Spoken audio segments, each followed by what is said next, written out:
ನಮಸ್ಕಾರ ಸ್ನೇಹಿತರೆ ನೀವು ಸರ್ಕಾರಿ ನೌಕರರಾಗಿದ್ದರೆ ಅಥವಾ ನಿಮ್ಮ ಮನೆಯಲ್ಲಿ ಯಾರಾದರೂ ಸರ್ಕಾರಿ ಸೇವೆಯಲ್ಲಿದ್ದರೆ ಈ ವಿಡಿಯೋವನ್ನು ಅವರಿಗೆ ತಪ್ಪದೇ ತೋರಿಸಿ.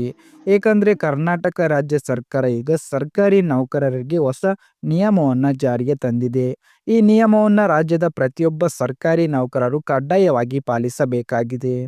ಹಾಗಾದರೆ ಕರ್ನಾಟಕ ಸರ್ಕಾರ ಸರ್ಕಾರಿ ನೌಕರರಿಗೆ ತಂದಿರುವ ಈ ಹೊಸ ನಿಯಮಗಳು ಯಾವ್ಯಾವು, ಅದರ ಸಂಪೂರ್ಣ ಮಾಹಿತಿಯನ್ನು ಈ ವಿಡಿಯೋದಲ್ಲಿ ನೋಡೋಣ.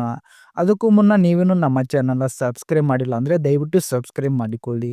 ಸ್ನೇಹಿತರೆ, ಈ ಹಿಂದೆ ಕೆಲ ಸರ್ಕಾರಿ ನೌಕರರು ತಡವಾಗಿ ಕಚೇರಿಗೆ ಹಾಜರಾಗುವುದು ಅಥವಾ ಸಮಯದಲ್ಲಿ ನಿಯಮಗಳನ್ನು ಪಾಲಿಸದೇ ಇರುವುದನ್ನು ನೀವೆಲ್ಲರೂ ಗಮನಿಸಿರಬಹುದು.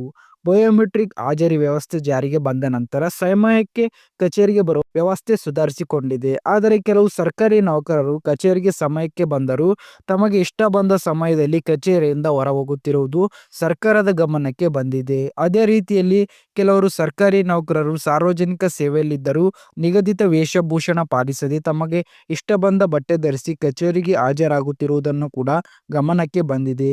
ಈ ಎಲ್ಲ ವಿಚಾರಗಳಿಗೆ ಕಡಿವಾಣ ಹಾಕುವ ಉದ್ದೇಶದಿಂದ ಕರ್ನಾಟಕ ರಾಜ್ಯ ಸರ್ಕಾರ ಹೊಸ ನಿಯಮಗಳನ್ನು ಜಾರಿಗೆ ತಂದಿದೆ.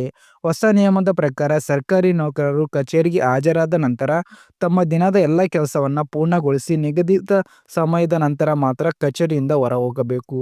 ಇನ್ನು ಮುಂದೆ ಸರ್ಕಾರಿ ನೌಕರರು ತಮಗೆ ಇಷ್ಟ ಬಂದ ಬಟ್ಟೆ ಧರಿಸಿ ಕಚೇರಿಗೆ ಹಾಜರಾಗುವಂತಿಲ್ಲ. ಸರ್ಕಾರ ನಿಗದಿಪಡಿಸಿದ ವೇಷಭೂಷಣ ಅಥವಾ ಡ್ರೆಸ್ ಕೋಡ್ ಅನ್ನು ಕಡ್ಡಾಯವಾಗಿ ಪಾಲಿಸಬೇಕು. ಸ್ನೇಹಿತರೆ, ಈ ನಿಯಮಗಳು ಕರ್ನಾಟಕ ರಾಜ್ಯದ ಎಲ್ಲ ಸರ್ಕಾರಿ ನೌಕರರಿಗೆ ಅನ್ವಯವಾಗುತ್ತದೆ. ಸಾರ್ವಜನಿಕ ಸೇವೆಯಲ್ಲಿ ಇರುವವರು ಶಿಸ್ತು, ಸಮಯ ಪಾಲನೆ ಮತ್ತು ಸರ್ಕಾರದ ನಿಯಮಗಳನ್ನು ಪಾಲಿಸಬೇಕು ಅನ್ನೋದು ಈ ಹೊಸ ನಿಯಮಗಳ ಉದ್ದೇಶ. ಸ್ನೇಹಿತರೆ, ಈ ಹೊಸ ನಿಯಮದ ಬಗ್ಗೆ ನಿಮ್ಮ ಅಭಿಪ್ರಾಯ ಏನಂತ ಕಮೆಂಟ್ ಬಾಕ್ಸ್ ಅಲ್ಲಿ ತಪ್ಪದೆ ತಿಳಿಸಿ. ವಿಡಿಯೋ ಇಷ್ಟ ಆದರೆ ಲೈಕ್ ಮಾಡಿ, ಹಾಗೆ ನಮ್ಮ ಚಾನಲ್ನ ಸಬ್ಸ್ಕ್ರೈಬ್ ಮಾಡಿಕೊಳ್ಳಿ.